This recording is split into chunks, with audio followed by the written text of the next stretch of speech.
नमस्कार, ज़ेहलचल news channel में आपका स्वागत है। सनी देओल अभिनीत फिल्म बॉर्डर 2 बॉक्स ऑफिस पर लगातार अच्छा प्रदर्शन कर रही है और रिलीज के 26वें दिन तक एक बड़ी उपलब्धि के करीब है। ट्रेड रिपोर्ट के अनुसार फिल्म ने अब तक भारत में लगभग 323 करोड़ रुपए नेट कमाई हासिल कर ली है। 26वें दिन इसे लगभग 0.91 लाख रुपए का अतिरिक्त कलेक्शन मिला, जिससे कुल घरेलू कमाई लगभग 323 करोड़ रुपए पहुंच गई है। बॉर्डर 2 को वो रोमियो तथा अन्य नई रिलीज फिल्मों से कड़ी प्रतिस्पर्धा का सामना करना पड़ रहा है, लेकिन यह अभी भी बेहतर पकड़ बनाए हुए है। ट्रेड विशेषज्ञों के मुताबिक फिल्म ने शुरुआत में मजबूत कलेक्शन दिखाया और लंबे रन के लिए तैयार है, जबकि समीक्षकों और दर्शकों से मिली प्रतिक्रिया मिली जुली रही है। नई दिल्ली में आयोजित इंडिया एआई इम्पैक्ट समिट 2026 के चौथे दिन प्रधानमंत्री नरेंद्र मोदी ने कृत्रिम बुद्धिमत्ता के जिम्मेदार और समावेशी उपयोग पर जोर दिया। उन्होंने कहा कि भारत AI को नवाचार, सुशासन और सामाजिक सशक्तिकरण के लिए एक महत्वपूर्ण साधन के रूप में विकसित कर रहा है।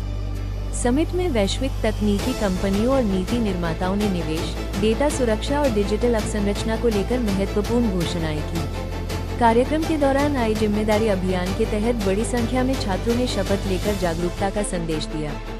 ये सम्मेलन भारत को वैश्विक AI हब के रूप में स्थापित करने की दिशा में एक महत्वपूर्ण कदम माना जा रहा है।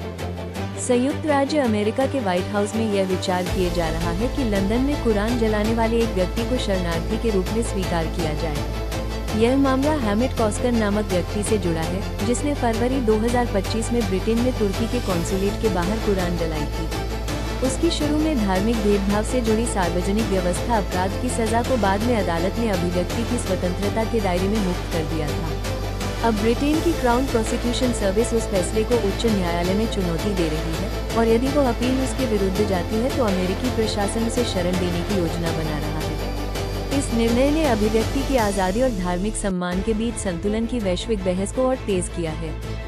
बांग्लादेश के अंतरिम सरकार के मुख्य सलाहकार मोहम्मद यूनुस ने अपने विदाई भाषण में चीन और भारत संबंधित बयान देकर विवाद खड़ा कर दिया है।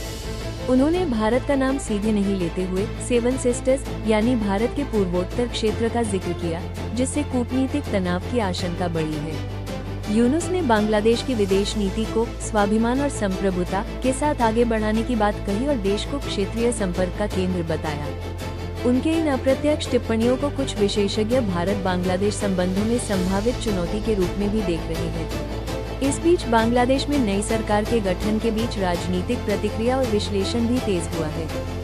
भारतीय AI स्टार्टअप सर्वम ने नई 105 बिलियन पैरामीटर की बड़ी भाषा मॉडल LLM लॉन्च की है, जो उच्च स्तर की सोच, जटिल विश्लेषण और संवाद क्षमताओं के लिए विकसित की गई है। यह मॉडल, जिसे सर्वम 105B कहा गया है, DeepSeek R1 और अन्य अंतर्राष्ट्रीय AI सिस्टम्स के मुकाबले उन्नत प्रदर्शन देने के लिए डिजाइन किया गया है।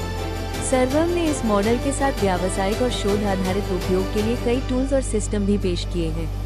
कंपनी का लक्ष्य भारत को ग्लोबल AI प्रतिस्पर्धा में मजबूत स्थान दिलाना और घरेलू भाषाओं और डेटा की जरूरतों के अनुसार AI समाधान प्रदान करना है। ये पहल इंडिया AI इम्पैक्ट समिट 2026 के दौरान प्रस्तुत की गई और इसे खुले स्रोत ओपन सोर्स मॉडल के रूप में व्यापक उपयोग के लिए उपलब्ध कराया जाएगा। पूरी खबर पढ़ें ज़ेहलचल पर लाइक, शेयर और फॉलो करें। जय हिंद।